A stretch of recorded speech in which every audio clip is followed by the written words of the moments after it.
कहाँ से शुरू करूं किस्सा, किस ओर का लूं मैं नाम। मेरी धरा के तो कण कण में समाये हैं वीरों और वीरांगनाओं के नाम। एक थे पृथ्वीराज जिन्होंने खोकर भी अपनी आंखें काट दिया मोहम्मद गौरी का सिर, और फिर खुद ही खुद को दे दी शहादत। न होता अगर जयचंद तो क्या थी दुश्मन की बिसात कि कैद कर पाता वो पृथ्वीराज। एक थी मेरे धरा की बेटी कि जिसने नहीं दी थी अपनी झांसी। न होते अगर सेना में गद्दार तो अंग्रेज झांसी का करता ही रहता इंतज़ार। मेरी धरा के 11 केसरी 11 लाख अफगानों पर थे भारी। जब चलती थी टीपू सुल्तान की तलवार तो शेर सी सुनाई देती थी दहाड़। एक थे शिवाजी जो बच निकले औरंगजेब की कैद से, और फिर बचाने को स्वराज अपने ही जीवित बेटे का कर दिया श्राद्ध। और बेटा भी उनका ऐसा कि था करोड़ों की औरंगजेब की सेना पर भारी। न होते अगर गद्दार तो औरंगजेब कभी कैद न कर पाता उन्हें मेरे यार।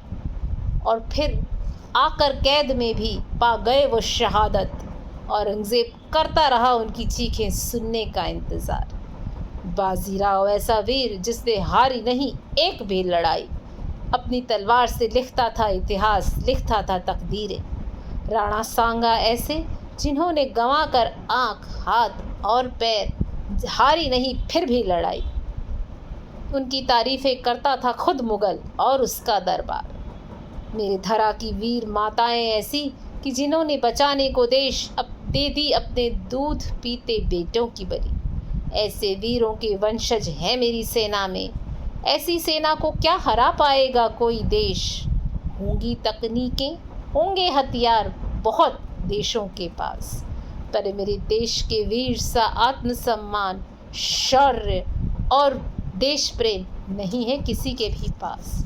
ऐसी सेना को क्या हरा पाएगा कोई देश कि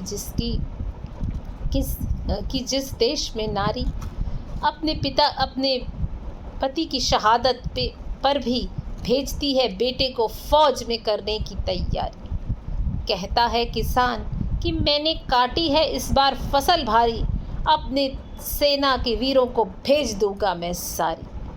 कहती है घर में नारी कि मैंने दूध रोटी और घी सब मेरी सेना पर भाइयों को भेजने की करती है तैयारी। नमन है धरा को और धरा के वीरों को, कर हरा नहीं सकता इसे मिलकर ये दुनिया का कोई भी देश।